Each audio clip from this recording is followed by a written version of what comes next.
Hello everybody, this is Richard, this is Games Freezer, this is Richie's rapid review for a game called Jenny LeClue Detective on Nintendo Switch. It's currently on the eShop for £15. So Jenny LeClue was successfully funded on Kickstarter in August 2015.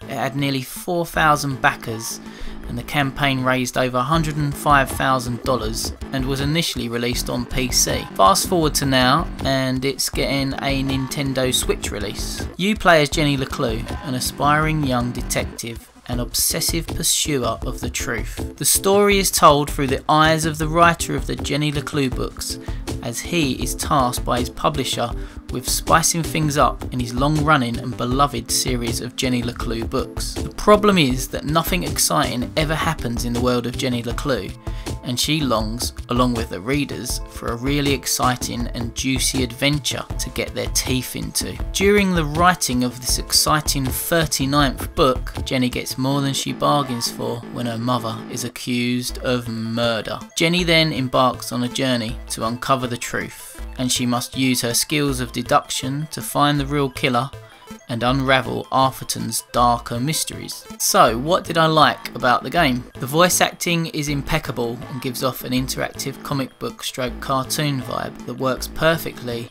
to bring the story to life. It felt like I was starring in a Cartoon Network or Nickelodeon production at times. The story is also well written and compelling and plays out well between the writer's perspective and Jenny's perspective. It's a clever way to frame a game and then follow through with brilliantly executed story hooks. As you may know, I'm a sucker for notebook systems in video games, and this notebook is mega cool as it stores all your notes as well as giving you the option to customise its look through the use of stickers that you discover on your journey through the game.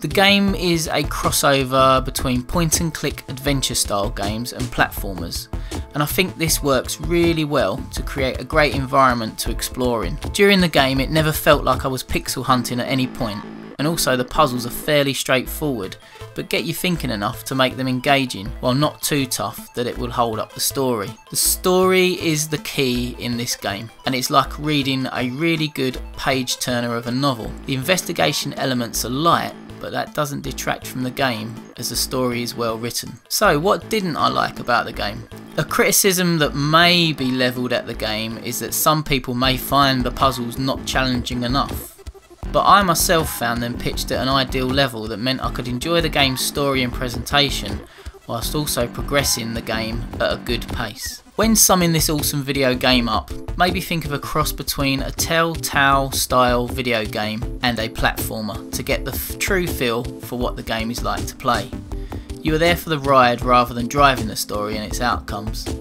This game for me was a perfect antidote to my recent playthrough of The Last of Us 2, as it's bright and breezy with enough gameplay elements to keep me engaged but nothing too involved to bog me down. The implementation of all the separate elements of investigation mechanics works well to bring about a well fleshed out game which is perfectly suited to the Nintendo Switch. This is a game that may have remained slightly under the radar for many, as it has already had a release on the PC and maintains a very positive review score on the Steam store.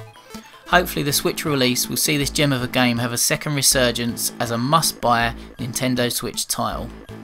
For me, this is an ice cool offering from those lovely devs at Mography.